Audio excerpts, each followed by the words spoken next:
Welcome back to Welsh Miniature Board Gamer, and today we're going to have an unboxing and review of these Oathmark Dwarf Heavy Infantry. So this is by Osprey Games and Northstar Military Figures. Now I'm quite excited to have a look at these. I have unboxed before the Dwarf Infantry and I really like those miniatures. And if you've watched any of my channel, you'll know that I have a slight affinity with dwarves. I love dwarves and I enjoy the miniatures and the styling, usually of them. So let's see what's in the box. So there are 30 multi-part plastic 28mm dwarfs, like our usual Oathmark stuff, very much along the lines plastic-wise as the Frostgrave, etc. if you're not familiar with the Oathmark range.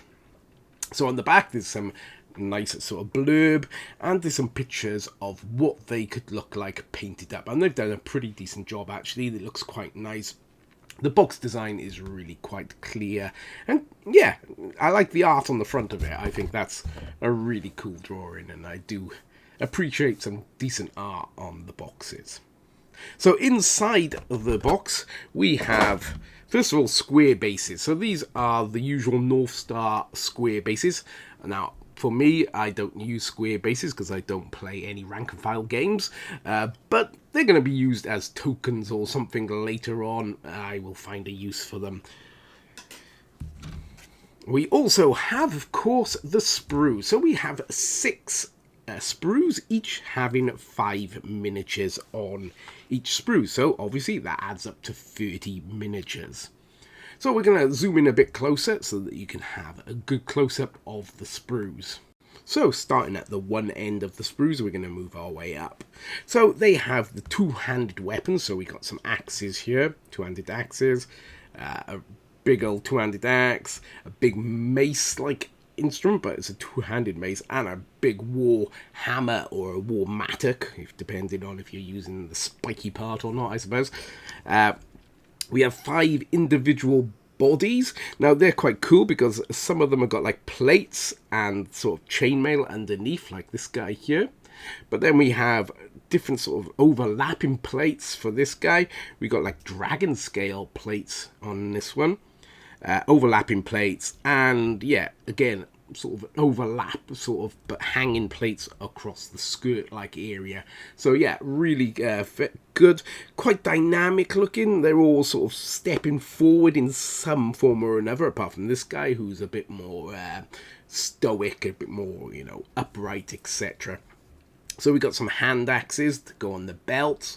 We got some bottles and pouches, another pouch, a horn, a dagger, an ale tankard, which is pretty cool, and another horn. So let me flip it over. We have some shields. We have enough shields for each of them to have a shield, so 5 shields. Each of them have got like a design on them, which is nice. They're not plain and flat. So we got enough shield arms to hold those shields. And then we, of course, have got so many heads that it's hard to really know where to start with them. So we got 2, 4, 6, 8, 10, 11, 13, 15, 17, 19, 21, 23 heads. So yeah, we got enough dwarf heads really that you're not going to be needing things. Now most of these heads are kind of, well, not half of them, I would say, are enclosed. So they got these enclosed helmets, etc., covering their faces.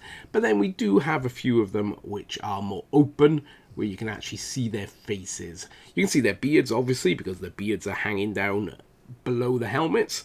Of course, to show that they are indeed dwarves. So, as well as that, we have our standard bearers, with the boar, which seems to be the sort of symbol of dwarves in Oathmark world. We got a sword arm, an axe arm, another big hammer or mattock type weapon. We got pointing arm, so this must be like the commander sprue or something, or maybe to go with the banner arm, I suppose the pointing one could be. Again, another sword, hammers. I like them when they got hammers. It seems like a very dwarven thing to have. And 2 more axes. So that is kind of the sprue a quick glance, and it looks really nice. I'm quite looking forward to having a go at playing with these. Now, off the bat, I can't see much in the way of mold lines as I sort of have a good old look here. No, they look really clean actually, which is nice. I'm not going to have to scrape any lines off them, and yeah, really like that. I can see from the straight off that the shoulder points, so by here, obviously is that sort of flat connection to the body. I can see they're very large. I think they're bigger than like the smoothed area of the body, which, yeah, I think it's going to look pretty good actually, because it's going to, obviously, if you've got shoulder pads, shoulder armor, not like John Collins, then it would be quite large over the shoulder, and it will hide the fact that this smooth area, say, on the sides is there. So hopefully that will work. We'll get to see once I've painted some up, and I can show you them what they look like at that point. So this is what I managed to get painted up. So I painted up 5 of these, so 1 of the sprues. And with this guy, I've gone for this green trousers. So the cloth is green, but with a red plume on his helmet, like so, and metal and gold armor. But yeah, I really like them. I think they really turned out kind of cool. I do like they look very heavily armored compared to like the standard infantry, etc. And yeah, they look really good. I'm quite pleased with how they turned out. Now the varnish I've used, again, I don't know what I'm doing with my varnishes, but it has left them very shiny. But you know, I think you can get the idea of what these guys look like. So this guy is hammer and shield, and again the gold and silver trim armor. Paid to my sort of tabletop standard.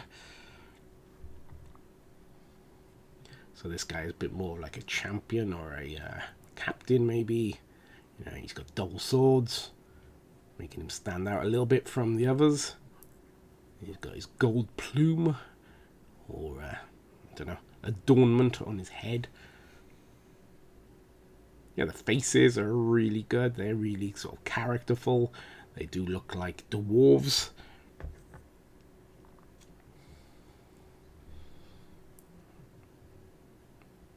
I say, excuse the shininess. I don't know why it's gone so shiny, but it has.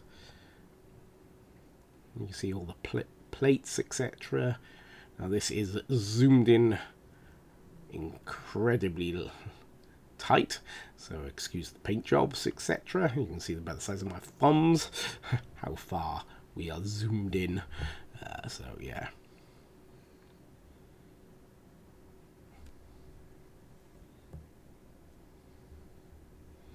And then we got this pointing dude, you know, pointing that the way to the enemies just in case the people couldn't see them. And he's carrying his huge hammer and sort of marching into combat. I'm really quite pleased with these. Quite happy with how they've turned out. I will be doing a video, of course, probably next week now, showing you me kit bashing them with some other, you know, Oathmark parts, and maybe some other, you know, like Frostgrave bits, etc. But yeah, really like the way they've turned out. I'll go and grab a couple of extra miniatures so I can compare sizes for you, and I'll be right back. So using some miniatures as size comparisons. So this is a GW Mordheim miniature. I think he's a Marienburger, something like that. I'm not really that well up on my GW stuff, but I think he was. I bought him many years ago. But yeah, he looks like he is taller than the dwarf, which is what we like to see. So this is either a Nolza miniature or WizKids a dwarf, and to me they look like they could be comparable, you know, in height. She's a bit stooped, but pretty much spot on. This is an Oathmark infantry dwarf, so not a heavy infantry. As you can see by the armor, it's a little bit less, heavy, a little bit less fine, but yeah, exactly the same size as you would imagine. This is a guard from the Guard of Traitor's Toll by Wargames Atlantic, and as you can see, yeah, he's a tall dwarf. They're always going to be slightly taller than you would maybe think they should be, because they want to show a lot of detail on these miniatures. So, they're going to look a little bit taller than, you might expect.